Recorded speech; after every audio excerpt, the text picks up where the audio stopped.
start the class. Okay, so I guess one of the issues about the this COVID-19 crisis is the health risk, making sure that everyone's safe, minimizing how many people get sick or perhaps in the hospital. But then also there's the economy issue as well, because we're not going out to buy anything. So I have some just some questions about some of the recent news. You know, if you see who's been paying the most attention to the news about what the government's been doing, what people have been doing to keep the economy going as much as possible. So this is relating to Canada, not the US. So how many Canadians have applied for employment insurance since the isolation began?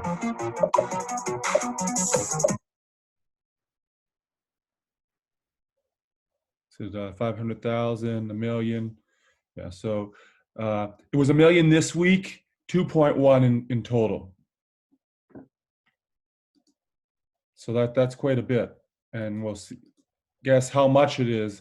How much is that number from the total workforce? Is it 5%? Is it 10%? Is it 15? Is it 20?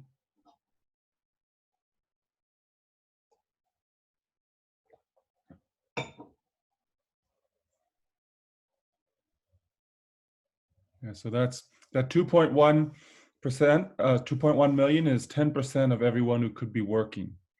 So that, you know, others have been able to work at home or they haven't been laid off yet, but that's how many have left their jobs.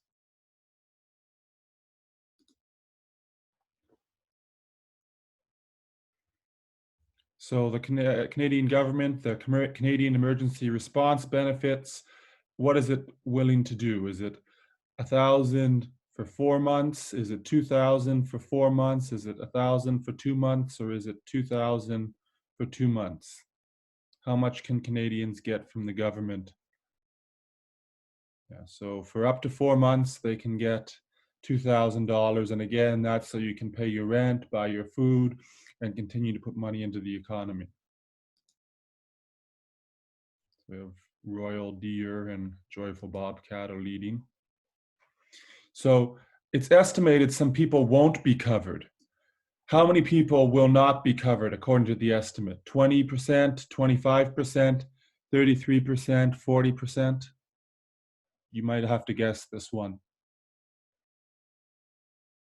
Yeah, so it's estimated about 1/3 of the Canadians, you know, they won't have been full-time long enough, or they won't meet the criteria to get that for whatever reason.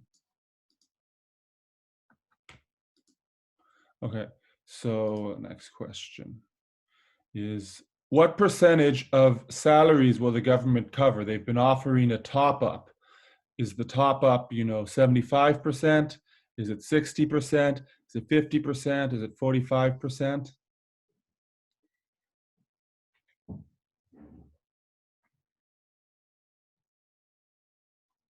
So it's 75%. And one of the reasons to do that is, let's say everyone lost their job, and then in a month's time we ended the isolation. Well, everyone would have to go and find a job, and that would take like a month to get everyone placed and everyone trained and everyone ready. So if people stay with their jobs as much as possible, then it's just a matter of calling them in when the isolation ends. So what they're offering is, we'll pay 75% to people who get laid off, and they're asking the employers to do the other 25%. Ooh, Gentle Pony is moving up. So which Canadian company, now Canadian company is making face masks for healthcare workers? Yeah, the other ones aren't quite Canadian companies. There's a little bit of a trick there, but I noticed Bauer, CCM, there's some of the Canadian manufacturers that have stepped up to do this. Paying income tax, it's normally due April 30th. When was it deferred to? Maybe your parents mentioned it. Was it deferred to May 31st, June 30th? June 31st, August 31st.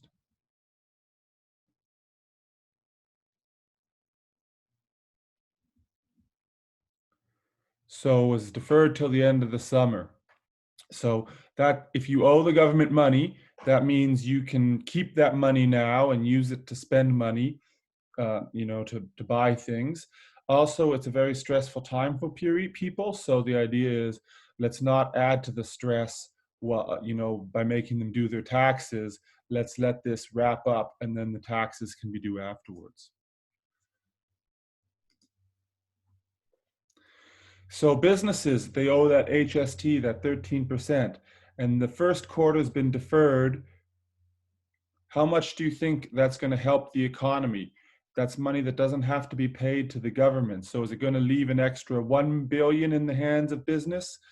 10 billion, 20 billion, 30 billion? So just by not collecting that 13%, right? If you go to the corner store, they collect an extra 13%. They're supposed to hold that for the first 3 months of the year. And then at the end of March, they send it in.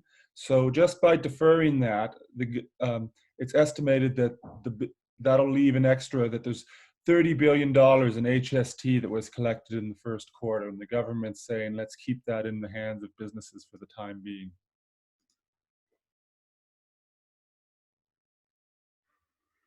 And they're offering, how much is the interest-free loans that they're offering to business? Is it 20,000, 40,000, 60,000, or 80,000?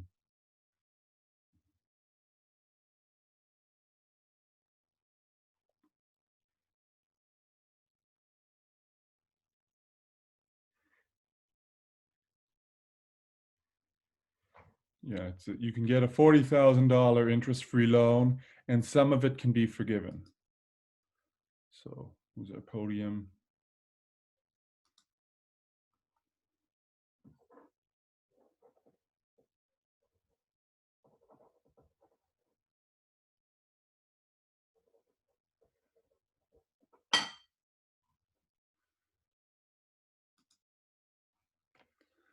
So who was Gentle Pony? I Up was. to that? I was Gentle Jade? Pony. Okay, congratulations. You've Thank been you. watching the business news a lot? Yeah, somewhat. A little bit. Okay, so again, people aren't spending money themselves. So the idea is that the government puts money into the economy to sort of keep things moving and, you know, keep money getting into the hands of consumers so they can pay their rent and buy their food and pay for things.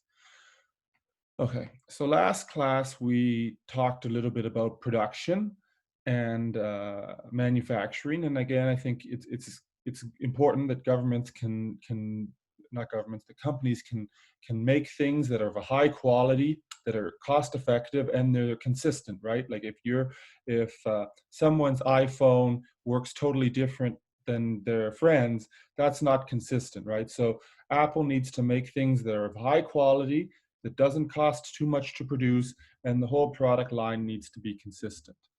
And we're going to talk a little bit more about that kind of production process today. So at the time last year, this is behind a paywall now, but at the time last year that this was happening, Boeing had an issue. Boeing had a bit of an issue with their planes, right? Their new 737 Maxes, they had that new guidance issue. Um, Not everyone had the sort of the feature that allowed them to do the autocorrect. There was a couple of, the corrections to it. They didn't give proper training, and there were a couple of plane crashes.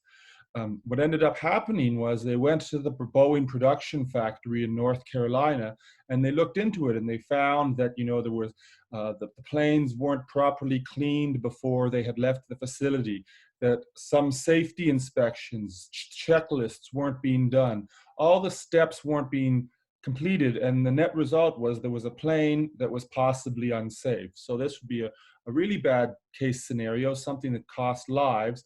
But it's important that any product go through sort of a good production process so that they're of a high quality.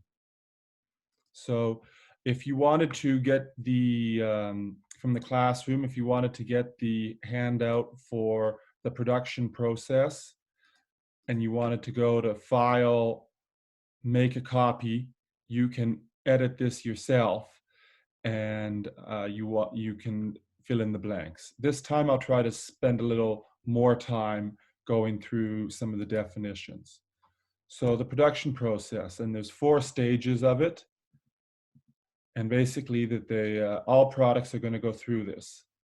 I'll make sure I'm sharing my screen.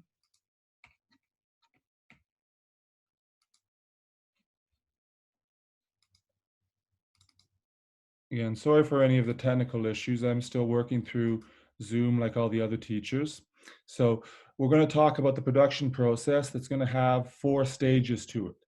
The stages are going to be, purchasing, buying the supplies that are needed, processing, converting those materials into the product, quality control, inspecting it to make sure that it's not defective, that it does the appropriate purchase, and grading. That can be, you might see meat, it's of different standards. You might see, you know,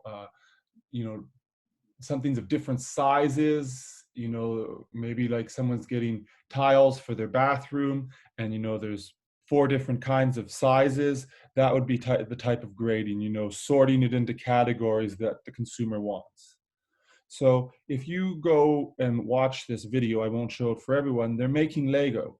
So they have to start off where they buy a bunch of plastic pellets. That's the purchasing stage. Then they heat it up and they put it into the molds for the Lego pieces. That's the processing stage. Then, they examine it. Did anything get misformed? Is anything like a weird color? Or like, did the face get put on backwards? The little Lego guys, they have the little cylinder heads. They're making Harry Potter Lego in this video, and sometimes the face gets put on backwards. So that's quality control. And then it gets graded, the red bricks go into the box for red bricks, the green bricks go into the green brick box. They sort it all out by size, and so that they can sell it afterwards. So they're production plants in Denmark. So if you don't do it correctly, it could be defective, and that wouldn't be good. What happens when a company makes defective products? Well, here Samsung a few years ago had an issue with their batteries. When you were charging it, the battery could overheat and explode. That could be a safety issue if someone was talking on the phone when this happened. It's a bad look for Samsung to see, a burnt out phone, a burnt out product by their name. People might think they're not reliable and choose to switch to another smartphone manufacturer. So the first step is purchasing, and that can include raw materials like for example, for the masks, those N95 masks that 3M needs, they do need some, paper. So the raw material for the paper is these cedar trees in BC. However, that also needs to be processed into an intermediate good because it has to be, ground up into a special high-grade pulp. So 3M actually buys an intermediate good, which is the pulp that one plant in BC makes. So the plant takes the raw materials, the trees, grinds it all up into a pulp, and then 3M buys that intermediate good and puts it into the masks. So companies would consider, is it the right quality that we're purchasing? How much is it? Where is it located? Is it easy to ship there? Will it take a long time? Will there be taxes or tariffs on it? So, for example, you might remember those new streetcars the TTC was trying to get. They were purchasing them from Bombardier, but the Bombardier could not give them fast enough. And as a result, there were lots of delays, which caused issues for the TTC because they were expecting those new high capacity streetcars. So what else? Processing. You're converting one material into another good. Now, you don't really need to know the name smelting or refining. That, smelting is sort of, heating something up so that it becomes a different grade of metal. Refining, for example, energy companies, they'll get oil and they'll refine the oil. And this is sort of a bit of a diagram here of how the oil refinery works. You start off, you refine it to a certain degree, and for lower grade refining, it can be, diesel fuel, it can be fuels, heavy fuel for ships, for factories. For higher grade refining becomes like jet fuel, gas fuel, gas for your barbecue. So they bring in the raw crude oil and they refine it by sort of heating it up and putting it through some processes. And then it comes out in different grades. And that's the products that we use.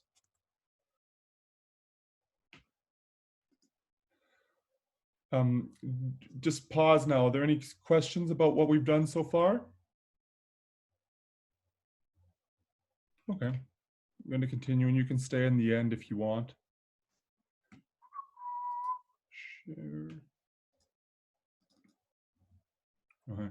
So then the next, this has the actual specifications. Again, you don't need to know what the temperature is, but the idea is, it refines at a different temperature, and different temperatures and refining steps are going to create different products.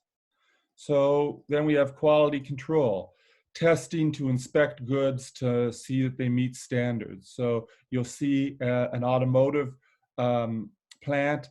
The last step is maybe a person inspecting it, or using like a laser to inspect it to make sure, the car is properly aligned, for safety purposes, and also so that it looks good. So BMW, if you watch this video, these two workers, they go through the whole car with their eyes and with their hands and give it a once over inspection, and that's their quality control stage.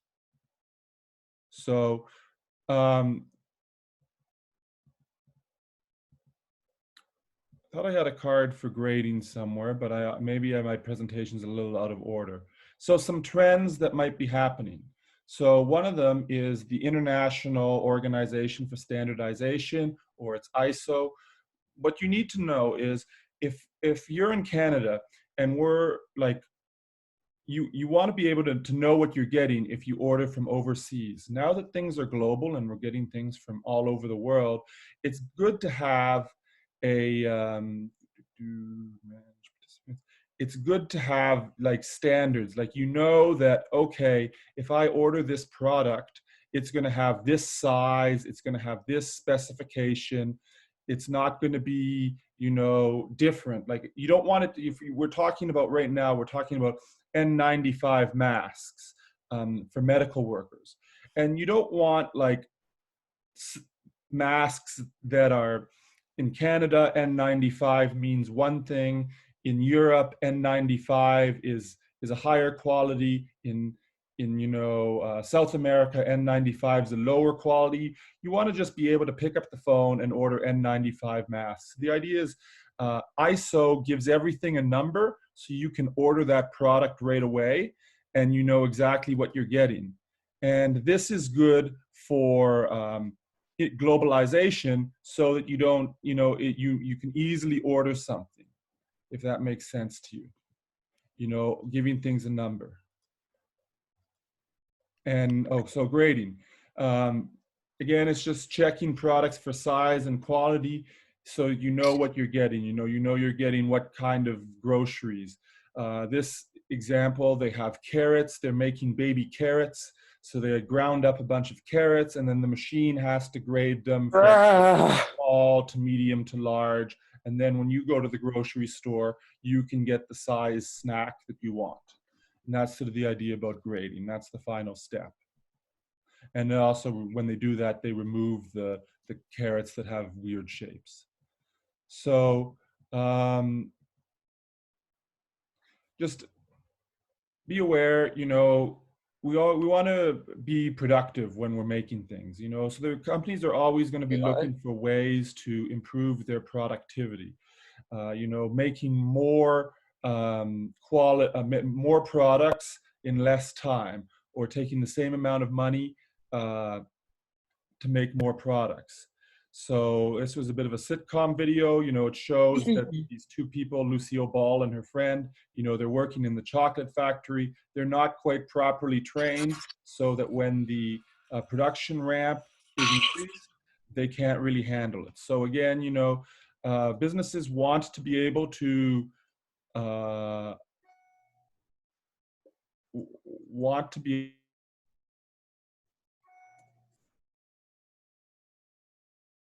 We can't hear you.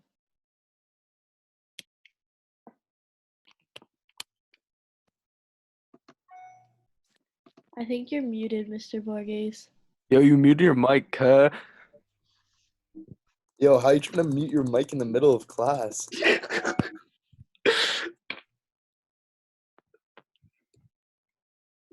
Brother, you're muted.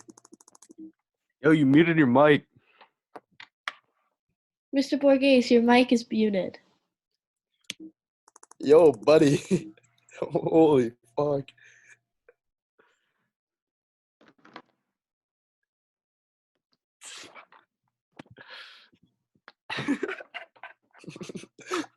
Buddy, your mic's muted, you fucking tool.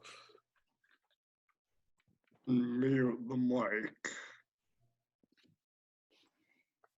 He mute his mic and not realize. Okay, sorry for the mic being muted. How long was I muted? Like Like 10 minutes. 2 minutes? 3? 4 and counting. 8. So I'll go 8, back. 5. I'll go back to this one. I'll just start with training. If anyone Ella. needs me to talk about one of those stages, I can do that later. So Yeah. training, you know, making sure that, you know, the employees know what they're doing. So initial training, when you first start the job, for example, when a teacher goes to teacher's college, ongoing, that could be once a year, someone gets a skills refresher. So Yo, Andrew. You know, Hey, man. PLC days on the days when school is closed. Retraining, giving someone a new skill so they can move in a new part of the factory, like, you know, retraining. A teacher takes an additional qualification course, or specialize, someone might go to learn more about a specific area. So those are ways that training can help improve our productivity. You could invest more money. You could invest into new computers, machinery, automation. Automation is a big trend. There's a film, American Factory, that won the Oscar for Best Documentary, and they take over, a Chinese company takes over a GM plant, and they start to automate it because the workers in their mind have too many accidents. The workers aren't quick enough, so they try to replace as many of the workers with machines, which is called automation. So that's one way to improve productivity.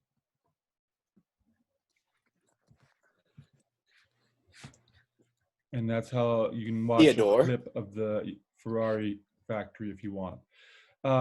So investment in technology, robotics, automation, computers, and automation is the big trend in business.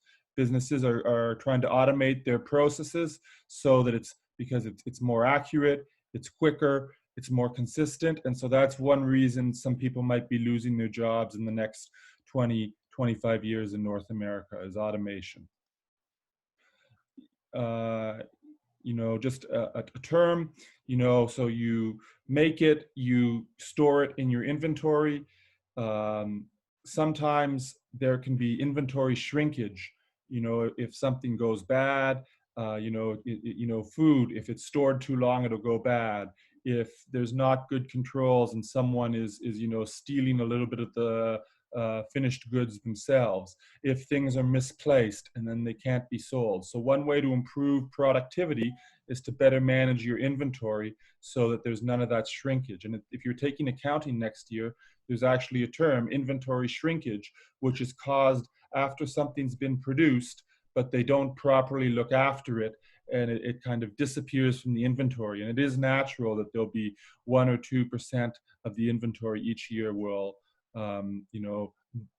disappear or go bad or won't be able to be sold at full price. A trend in manufacturing to increase productivity is just-in-time inventory. So rather than having a big warehouse of stuff on hand in case you need it, the idea is things are delivered exactly when they're needed, meaning that you don't have like a month's worth of supplies in the car plant. You don't have a month's worth of engines. You get engines at the start of each week or each day, but just enough that you need for that day or that week's production. If you want to see a more local example, this is a video Kyle, what's your in background, McDonald's, G? how they use computers so that the food gets cooked in, just as it's ordered. So when you go to McDonald's, when this all reopens and make your order, the hamburger patty comes out, the buns come out. They're using computers so that it's not a hamburger that's waiting around and gets cold. I'm vegan. It all gets assembled and it's all ready to go once you order it. And they have some technology that they use. So just-in-time inventory is the trend of having things arrive just as they're needed. Mr. Borges. So if there's, on the worksheet from last class, there's a little bit of a crossword puzzle if you wanted to go over the terms yourself, just to help remember the key terms. And I've also posted the answer key in the classroom if you wanted to look at that. Are the things due today? So that's pretty much all that I have to add for today.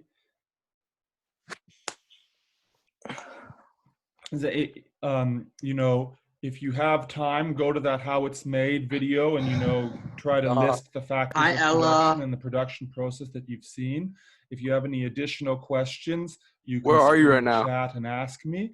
And then the next time we're meeting is the next day 2 and 4, which is Wednesday. Are you social distancing? April 15th. And we'll meet Wednesday. Bro, what's in your background, G? At 10 o'clock and start talking about international business. So anyways, if you have a question, type it in the chat window or stay in the chat. Otherwise, a good, long weekend with your family, and see you on Wednesday. Oh, I miss you, Tim. Don't leave. Okay, so Parker asks, why is there slavery in my background? No, I'm in the Forged and Fired set. You can see they're making knives in the background. It's not slavery. They're just, somebody's wearing an apron. It's my virtual background. Are you social distancing? Tori asks, are the sheets due today? So no, those sheets are your own notes. You keep them, on your hard drive, in your Google Drive. You print them out if you want. I don't need to see them. What I do need to see is my balls. Go back to the classroom. Like your cut. There is, in the top left, there's this little task that says production.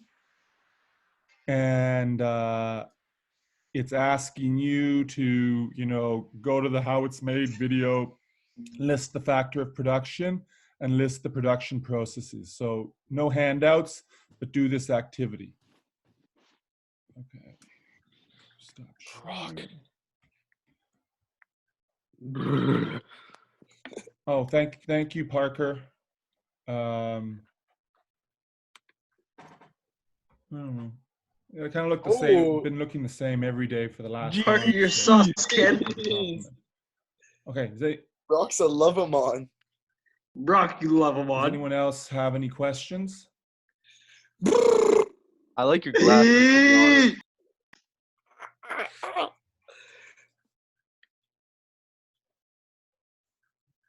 Okay, so I'm Brock, gonna 20 racks don't feel like nothing to me. Do that How It's Made assignment and then enjoy your long weekend. Sir, I have a question. Why are you leaving? Please stay.